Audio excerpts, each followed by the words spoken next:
Assalamualaikum warahmatullahi wabarakatuh. Bismillahirrahmanirrahim. Saya Ahmad Nurul Airirani dalam Berita Dunia yang disiarkan langsung dari Radio Televisyen Brunei, Bandar Seri Begawan. Berita utama dunia hari ini. Amerika Syarikat seru PBB untuk mencapai persetujuan dalam perjanjian pelepasan gas rumah hijau.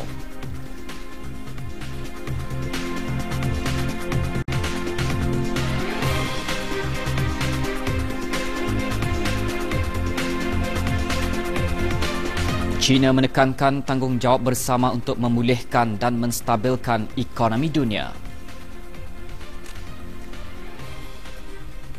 Setiausaha Tetap Amerika Syarikat John Kerry menggesa Pertubuhan Bangsa-Bangsa Bersatu PBB untuk mencapai persetujuan dalam membendung pelepasan gas rumah hijau yang kuat dan membuat satu langkah besar ke arah sentiasa menjaga dan memantau pemanasan global.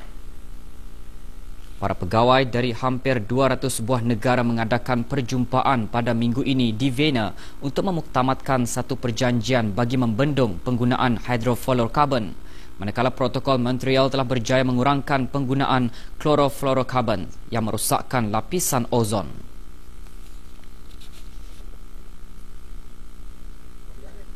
I think that we probably all recognize that an awful lot of the world, most of the world. Dalam pada itu, matlamat utama dalam mesyuarat di Vienna termasuk persetujuan terhadap jadual bagi negara-negara yang mengurangkan penggunaan gas HFCs dan memberikan bantuan keuangan kepada negara yang sedang membangun untuk membendung penggunaan gas tersebut. Perjanjian akhir akan dicapai dalam mesyuarat di Ibu Negeri Kigali, Rwanda, Oktober ini. Dalam perkembangan lain, Majlis Keselamatan Pertubuhan Bangsa-Bangsa Bersatu PBB diberi kuasa negara-negara PBB untuk membantu menghapuskan penyimpanan bahan kimia Libya yang digunakan untuk membangun senjata toksik di tengah-tengah kebimbangan yang boleh jatuh ke tangan kumpulan militan. Pihak berkuasa di Libya memberitahu pemerhati senjata kimia global Pertubuhan bagi Larangan Senjata Kimia OPCW Sabtu lalu bahawa bahan kimia negara itu telah pun dipindahkan ke tapak penyimpanan sementara di utara negara itu dan meminta bantuan untuk memusnahkannya di luar Libya. Diplomat berkata, di Libya mempunyai kira-kira 700 tan bahan kimia precursor yang dikenali sebagai kategori senjata kimia kedua. Dalam resolusi Britain yang diterima sebulat suara, Majlis Keselamatan menyatakan potensi ancaman ke atas senjata kimia tersebut apabila ia diambil alih oleh kumpulan militan sekaligus mengancam keamanan dan keselamatan antarabangsa. This is my first visit to the United Nations as Foreign Secretary. Setiausaha Luar Britain Boris Johnson berkata, resolusi itu menandakan permulaan menamatkan program senjata kimia Libya dengan membenarkan penghapusannya dari Libya untuk dimusnahkan di negara lain. Majlis Keselamatan diberi kuasa negara-negara anggota untuk memperoleh kawalan, pengangkutan, pemindahan dan memusnahkan senjata kimia yang dikenal pasti oleh Ketua Pengarah OPCW untuk memastikan penghapusan stok penimbal senjata kimia Libya dengan cara yang secepat dan paling selamat. OPCW membantu Libya dengan pelan yang diubah suai untuk memusnahkan bahan kimia. Libya berkata pada Februari 2014 ia telah memusnahkan senjata yang telah siap untuk digunakan termasuk peluru bersenjata yang paling berbahaya atau toksik dengan bahan negara-negara barat. Perdana Menteri China Li Keqiang menekankan untuk berkongsi tanggungjawab bersama semua parti untuk memulihkan dan menstabilkan ekonomi dunia. Beliau juga berkata, sistem perdagangan pelbagai hala perlu mengekalkan peranannya sebagai rangkaian utama bagi kemudahan dan kebebasan perdagangan dan menyeru bagi perlindungan. Tuan Lee membuat kenyataan tersebut ketika beliau mengadakan pertemuan dengan wartawan bersama 6 ketua institusi keuangan antarabangsa selepas mesyuarat meja bulat di Rumah Persinggahan Diaoyutai di Beijing. Tambah beliau, kesemua ekonomi utama perlu meningkatkan penyelarasan dalam dasar makroekonomi mereka dan menjadikan dasar lebih telus dan dapat diramal dan mengambil pertimbangan terhadap kesan dasar yang menyeluruh. Pada waktu sama, beliau menegaskan pertubuhan antarabangsa harus memainkan peranan penting dan penyelarasan dalam mempromosi pemulihan ekonomi dunia yang stabil.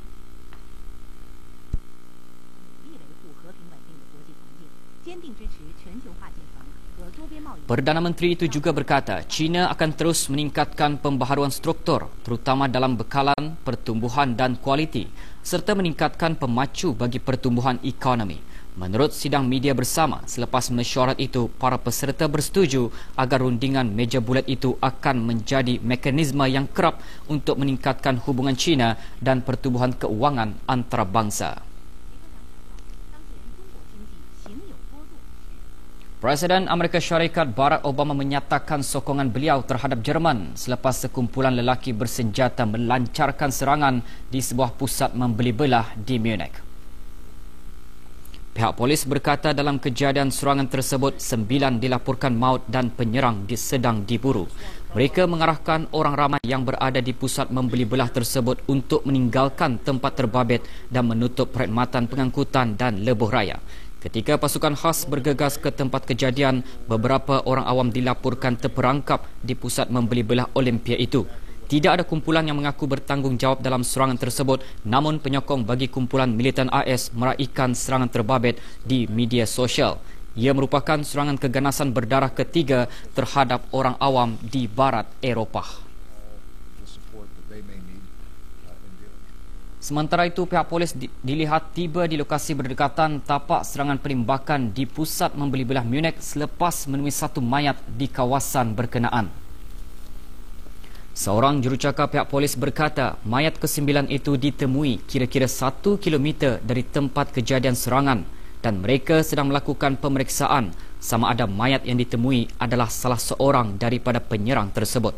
Menurut stesen radio setempat, mayat yang ditemui mempunyai beg sikut berwarna merah sama seperti yang digunakan oleh salah seorang penyerang yang dilihat di sebuah restoran ketika serangan dilaporkan berlaku.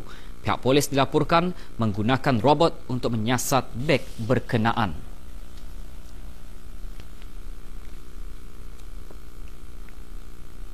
Dalam pada itu, penduduk Munich merasa terkejut selepas kumpulan lelaki bersenjata menyerang pusat membeli belah kemarin yang membunuh sekurang-kurangnya 9 orang.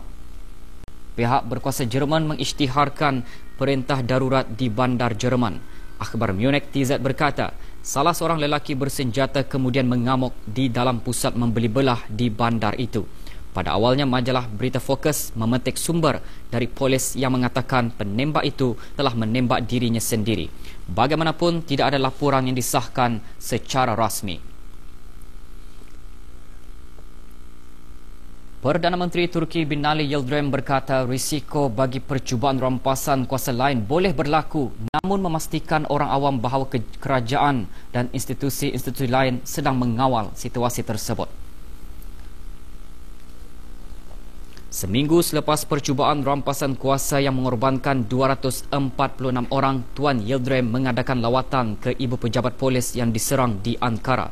Beliau menggesa kepada rakyat Turki untuk bertenang dan kehidupan di negeri itu kini kembali pulih semula, namun dalam masa yang sama menegaskan kerajaan supaya tidak leka. Menurut media setempat, 47 pegawai polis terbunuh di ibu pejabat polis semasa ia diserang oleh pemberontak. Huzuru, güveni sağlanmıştır. Hayat. Sementara itu, seminggu selepas percubaan rampasan kuasa gagal di Turki, Presiden Turki Tayyip Erdogan telah mengemukakan kenyataan beliau semasa di Parlimen dengan membidas negara-negara barat kerana tidak konsisten berikutan kejadian itu. Negara-negara barat menyokong kerajaan Turki semasa pemberontakan yang gagal pada minggu lalu, namun meluahkan kebimbangan mengenai tindakan keras Turki terhadap ribuan anggota pasukan keselamatan, badan kehakiman, perkhidmatan awam dan ahli akademik. Bercakap di Parlimen, Tuan Erdogan berkata Turki akan memberikan rakaman video dan gambar-gambar mengenai percubaan rampasan kuasa pada minggu lalu kepada masyarakat antarabangsa untuk menunjukkan bagaimana kejadian itu berlaku. Tuan Erdogan juga menggesa para pelabur untuk meneruskan pelaburan mereka di negara itu. Manakala pada Rabu lalu, Tuan Erdogan mengumumkan satu perintah darurat, satu langkah yang akan membolehkan kerajaan untuk mengambil tindakan segera terhadap mereka yang merancang untuk merampas kuasa yang membunuh lebih 246 orang dan mencederakan lebih 2,100 orang. Teruskan bersama kami untuk mengikuti berita antarabangsa selanjutnya selepas ini.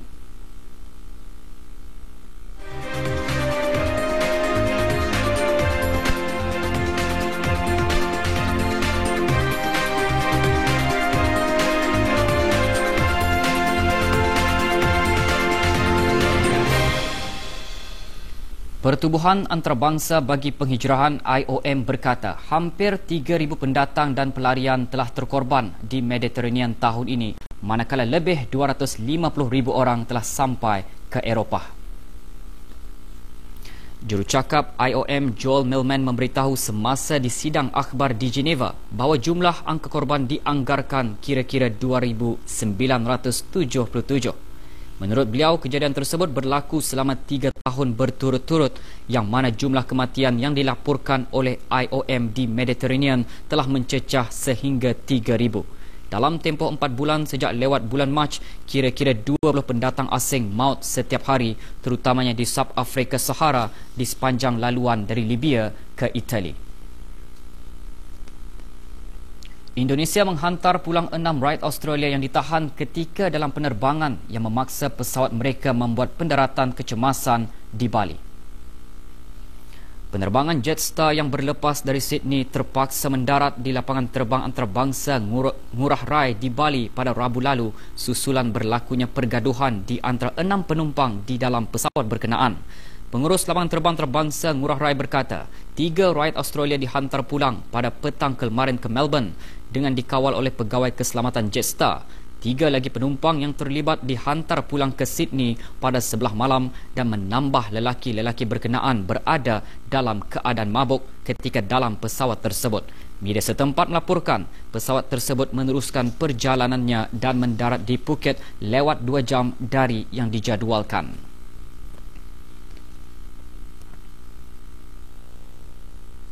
Keluarga dan saudara mangsa penumpang yang menaiki pesawat penerbangan Malaysia MH370 menuntut jawapan ketika pencarian pesawat yang hilang itu telah ditangguhkan.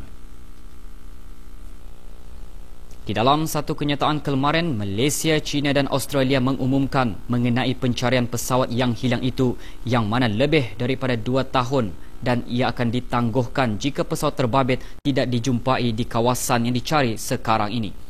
Pesawat Boeing 777 dengan penumpang seramai 239 orang telah hilang pada bulan Mac 2014 semasa membuat penerbangan dari ibu negeri Malaysia Kuala Lumpur ke Beijing. Kira-kira $135 juta telah dibelanjakan sejak pencarian menggunakan teknologi canggih di bawah laut seluas 120,000 km persegi di selatan Laut Hindi dilakukan. Bandar New York telah melaporkan kes pertamanya mengenai seorang anak damit yang dilahirkan dengan kecacatan microcephaly yang dikaitkan dengan pendedahan virus Zika.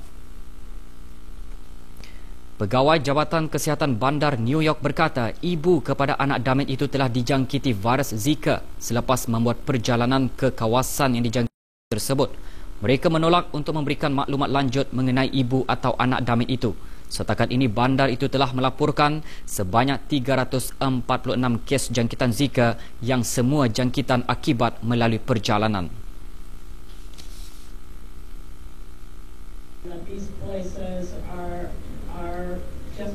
Menurut Pusat Kawalan dan Pencegahan Penyakit Amerika Syarikat, kini terdapat 12 kes yang disahkan anak damit yang lahir dengan microcephaly di Amerika Syarikat dan lebih 400 wanita mengandung di benua Amerika Syarikat mempunyai bukti mengenai jangkitan Zika. Pegawai kesihatan di Florida telah bekerjasama dengan CDC untuk menentukan sama ada Zika telah merebak di Amerika Syarikat selepas 2 penduduk yang tidak membuat perjalanan ke kawasan yang dijangkiti Zika telah diuji positif bagi virus bawaan nyamuk itu.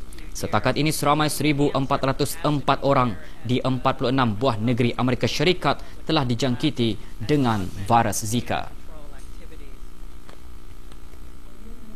Pengawal pantai Amerika Syarikat menyelamatkan beberapa ekor ikan lumba-lumba berdekatan Back Bay, Florida selepas ia melompat ke atas sebuah bot getah.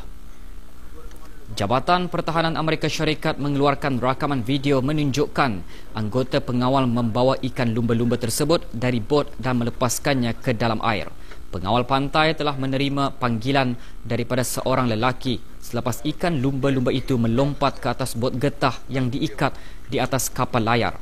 Pengawal pantai berkata mereka menyelaras usaha menyelamat dengan kerjasama ahli biologi Suruhanjaya Pemeliharaan Kehidupan Liar dan Ikan Florida yang mengarahkan untuk melepaskan semula ikan tersebut ke dalam air untuk memastikan ia terus hidup.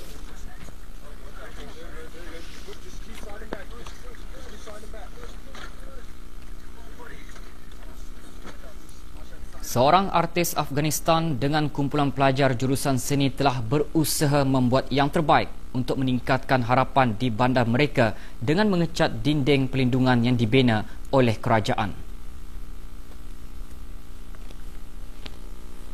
Dinding perlindungan ini bukan sahaja mengubah wajah bandar di Afghanistan, mereka juga telah mengukir bayangan terhadap pemikiran rakyat. Omid, seorang artis muda, telah bekerja dengan sebuah badan bukan kerajaan NGO untuk menentang pencabulan hak asasi manusia dan rasuah selama 12 tahun, telah memutuskan untuk mencat dan membuat kelainan. Dia dan kumpulan art lords-nya mula mencat pada dinding ini selepas berbulan-bulan menunggu kebenaran daripada pihak berkuasa setempat. Lukisan pertama mereka telah mencatatkan satu kejayaan. I see you, corruption is not heading from God and people's gaze. We know that you're doing all the injustices. You are corrupt. Lukisan itu juga telah menerima maklum balas yang hebat daripada penduduk setempat dan menjadi simbol kumpulan art lords Omid. Lukisan itu cuba menyampaikan luahan hati para penduduk Kabul yang menderita akibat rasuah. Dan kini lukisan itu boleh didapati di kebanyakan dinding-dinding pelindungan di Kabul. Lukisan itu telah menarik perhatian orang ramai yang lalu lintas kemudian berhenti dan bercakap dengan Omid mengenai lukisannya itu.